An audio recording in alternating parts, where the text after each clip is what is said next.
decibels down, please. Grand. I just want to speak very briefly to introduce Seamus Heaney, who needs a proverbial statement as of no introduction, so I won't waste time trying to introduce him. Nor am I going to go rabbiting on about who he is or what he does. There's just a couple of people, however, I would particularly like to thank now. First is Anya von Gösseln for agreeing to put this exhibition on. The most important person of all is Seán Hillen himself, without whom the exhibition simply wouldn't exist. It's a terrific exhibition. I've been working curating it. I've been spending the last 2 days hanging it. And it's actually wonderful for once in your life to be working with an exhibition where every single picture is making you think harder and harder and harder about what the balance of everything is going to be, rather than, as in so many cases. Person as well, I think I would like to thank. That is Christine Redmond of the Gallery of Photography, for her very considerable help and assistance in the progress of putting this show together. So, having said that, Seamus Heaney. Thank you very much.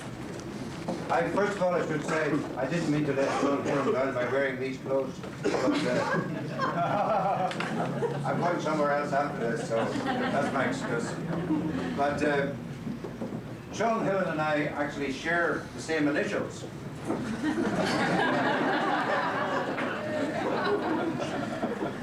SH, that is, which spells whatever means. Usually it means you're drunk, I suppose, but it also means something to me because it appears in one of my favourite knock-knock jokes. Knock, knock. Who's there? Irish stew. Irish stew. Irish stew in the name of the law.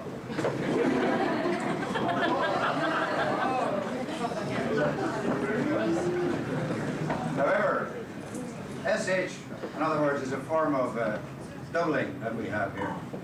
And to be doubling in Dublin on this occasion is very appropriate, because this SH's attraction is to puns, obviously.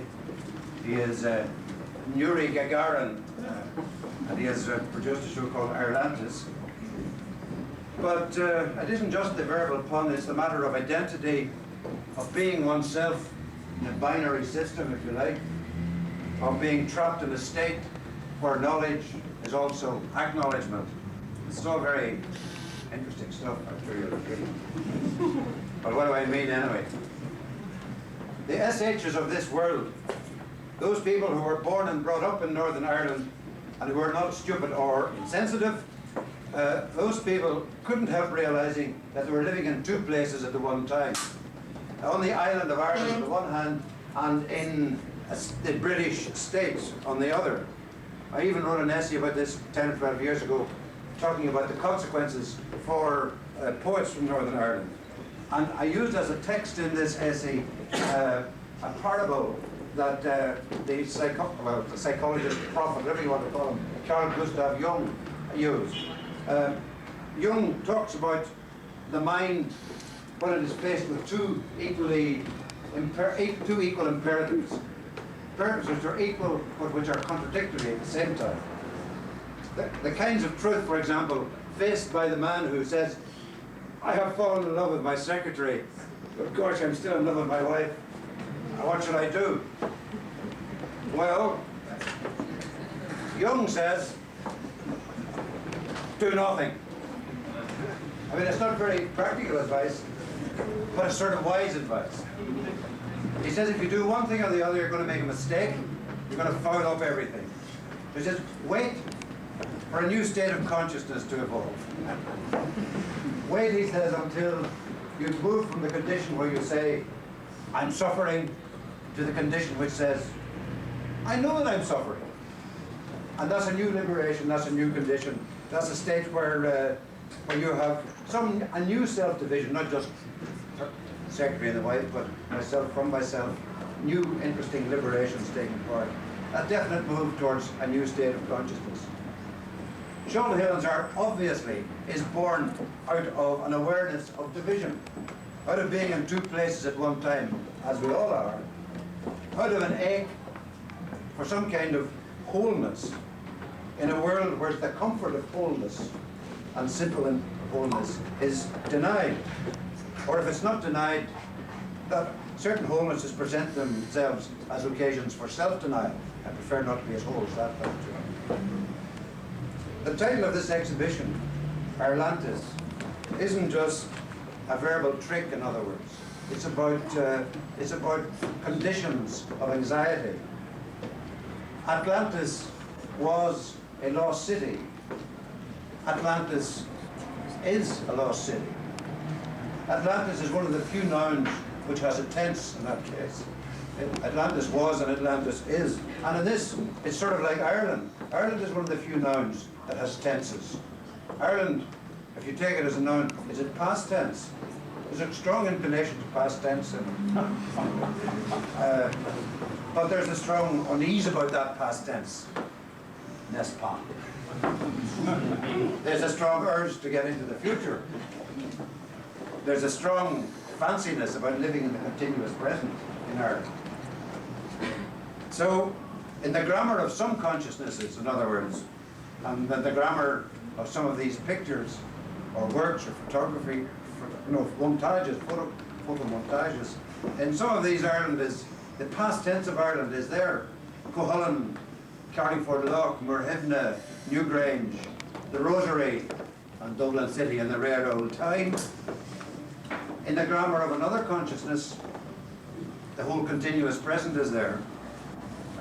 Not that the Sinead Cafe figures in any of these actual works, but the kind of chic of Sinead and boogers for the boys and a woman president and all that, we're with it. That is all present in these works. For it's not just Northern Ireland that is bilocated anymore. The Republic's borders are helplessly pervious, and the Republic itself has been annexed into the geodetic dome world of international consumer capitalism, as we know.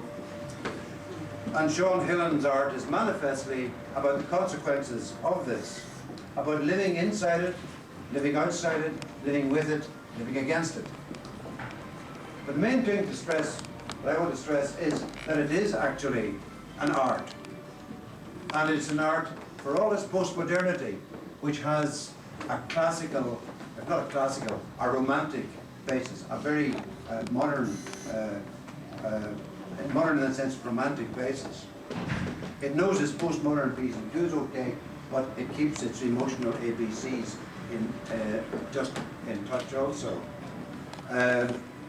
Wordsworth said that the very simple view of poetry and of any art, I suppose, one of the functions of it is it's an image for the working of the spirit. So I would say that this spirit that works and behind these images, this spirit loves, dare one say it, Ireland. But it loves beyond Ireland too. And it wants both loves at once, without contradiction or self-impairment. And yet it is also troubled by its loves, aware of the danger of kitsch, nostalgia, false consciousness. You'd like to say that now the Marxist thing's over. But anyway, it's anxious about false consciousness, for sure. That one part of this art is. And the other part is equally anxious about the chic itself, about the valueless limbo of being with it entirely. These photomontages embody these tensions. And embodiments is what they are, not illustrations. They aren't posthumous to some idea. They aren't quite conceptual in that sense. I have a sense in them which I miss working underneath the surface. Not that the surfaces themselves are not powerful. They are powerful. And one of the immediate attractions of the exhibition is its immediate attractiveness. Its erotics, as they say in the best art circles nowadays, I suppose. These words aren't just witty and allusive, but they're full of attachment and full of affect. In a piece like the Oracle on O'Connell Street, which I just can't see now, but there, down there, yes, yeah. There's a wee bit of elegy as well as there's visionary satire, I think, in a lot of them. But there's a feeling of elegy too. And in the four courts from the Temple of Apollo, you have terrific self-mocking virtuosity, but you have actually sheer visionary longing also. That's in these things. One of my own favourites here, the island of Newgrange. The motifs of the spiral and the vortex, which were once upon a time mysteries, then became cliches, and now in some trickery of the comic imagination have been restored to a kind of manner in this picture. I mean, I really like this because they're without piety, the pictures, but they remind us that we have a feeling. Work that tries to be too feeling reminds you that you have no feelings for it. But I think this is one of the beautiful paradoxes of the comic imagination, that when it's attached, it can renew a verity. And this is what I feel that a work like this does. I could go on, but instead I just want to end by saying what Seán Hillen does corresponds very convincingly, I think, to Robert Frost's formula for successful creative action. Frost summoned up the rhythm of creative action in a little triad. Sight, S-I-G-H-T that is, but it could be S-I-T. Sight, excite, insight. The artist sees something, it awakens an energy, and the energy moves in the medium until some kind of revelation, or not revelation, conclusion occurs. Sight, excite, insight. And that triad, I think, also describes the sensation of looking at these photo montages. I admire them very much for knowing their place in all senses, knowing their place in our history, knowing their place in the world, knowing their places as well as their place. For their light touch, for their very cultivated allusiveness, and for their technical aplomb, which I say this to my students. I've got some students every year for writing. They say, what about technique? I say, you only notice it by its absence. It's like getting in with a bad driver technique, you know? If it's not there, you say, oh, Jesus. If it's there, you don't even notice. And this is the total technique of these pictures, that they just are there, no messing. So, I feel, going home with them, I want to sign SH under each one of them, but it has been done already. But I suppose I just end up signing a check instead. Tough as that is, mind you, they aren't for nothing. But I think everybody else should make that voice to sign a check. And to sign it tonight, if you buy it, for God's sake, don't go away. Because that's a terrible thing for an artist, and it's a terrible thing for a gallery owner. Promises, promises. Put the red dot on and walk away. No, no. If you put the red dot on, write it out tonight so Hill can go out and have a drink on it after.